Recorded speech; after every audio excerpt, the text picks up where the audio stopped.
Il était une fois une petite souris. Ce jour-là, dans sa maison, c'est grand ménage. Elle nettoie, elle balaye, elle astique, elle frotte. Partout, dans toute la maison, du sol au plafond. Et du plafond au sol. En passant sous le meuble, avec son balai, elle trouve une pièce, une petite pièce. Notre souris est gourmande, elle a très faim. Elle range ses affaires, pose son tablier, va chez le boucher. Boucher, je voudrais de la viande pour une pièce. Le boucher lui coupe un beau morceau de viande, prend la pièce, salue, et notre souris rentre chez elle. Elle prend sa plus belle poêle, met sa viande dessus et la fait cuire avec des petits oignons. Elle assaisonne, puis elle se sert, et là, installée, elle commence à la goûter.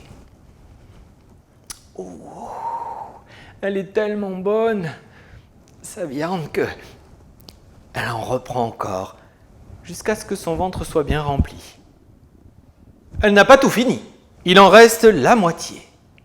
Aussi, cette moitié, elle décide de la garder pour le lendemain. Elle prend son assiette, la couvre d'une autre assiette et va la poser sur l'étagère. Comme elle est fatiguée, qu'elle a bien travaillé et qu'elle est rassasiée, elle s'endort très très vite.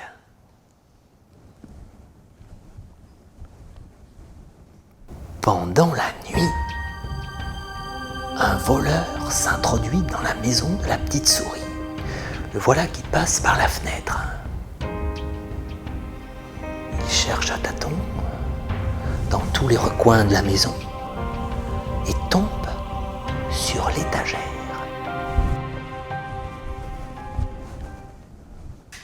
Il trouve la viande. Il la prend et la mange.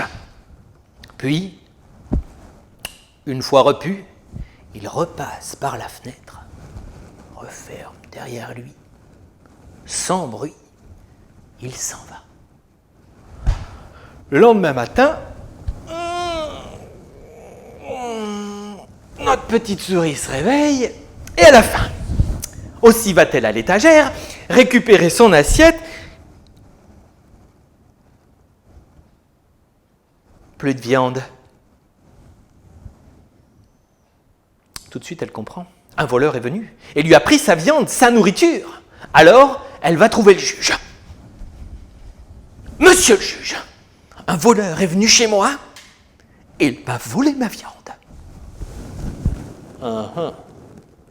Un voleur. Il risque de revenir. Aussi, petite souris, ce que tu vas faire, tu vas prendre une assiette que tu vas remplir de caca. De caca ? Oui. Tu vas faire exactement ce que je te dis. Tu vas remplir cette assiette de caca et la mettre sur l'étagère. Tu vas planter dans le mur des clous à l'envers, le côté pointu vers l'extérieur. Tu vas mettre sur le sol une bassine remplie d'eau et à l'intérieur un serpent. Au plafond, accroché au lustre, un coq. Et derrière la porte, un âne, ferré, aux 4 pieds. La petite souris rentre chez elle, remercie. Puis, fait tout ce qu'on lui a dit. Elle met du caca dans l'assiette qu'elle loge sur l'étagère, plante ses clous à l'envers, dans le mur, de façon à ce que la pointe ressorte à l'intérieur de sa maison. Puis, sur le sol, elle met une bassine remplie d'eau avec un serpent, un coq accroché au lustre au plafond, et derrière la porte, un âne ferré aux 4 pieds, aux 4 sabots. Puis, après avoir aussi bien travaillé, elle va se coucher. La nuit venue, le même voleur pousse la fenêtre et rentre dans la maison. Il tâtonne et cherche partout, dans tous les recoins. Il arrive sur l'étagère, tombe sur l'assiette, sent quelque chose de mou et... Ah! Mais c'est du caca! Il veut essuyer sa main. Il met sa main contre le mur et s'écorche la main contre les clous. Sur le sol, il y a une bassine remplie d'eau. Il va pour essayer de laver sa main et les plaies. Mais là, le serpent à l'intérieur de la bassine le mord. Il retient son cri mais ne peut s'empêcher de lever la tête et d'ouvrir grande sa bouche quand le coq se met à chanter et à lâcher une fiente qui vient directement dans sa bouche. C'est dégoûtant.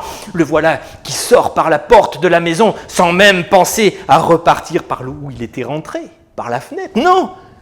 Alors qu'il part en courant, quand il ouvre la porte, il tombe sur un âne qui, ferré de 4 fers, rue, lui donnant un coup si fort que notre voleur est allé roule-bouler et peut-être qu'il roule encore. Au matin, le soleil s'est levé. La petite souris a vu le désordre, a tout rangé, en faisant grand ménage dans sa maison. Peut-être a-t-elle trouvé une autre pièce, mais ce qui est sûr, c'est que depuis, plus jamais aucun voleur n'est revenu chez elle. Moi, je suis passé par un pré mouillé, mon conte est terminé.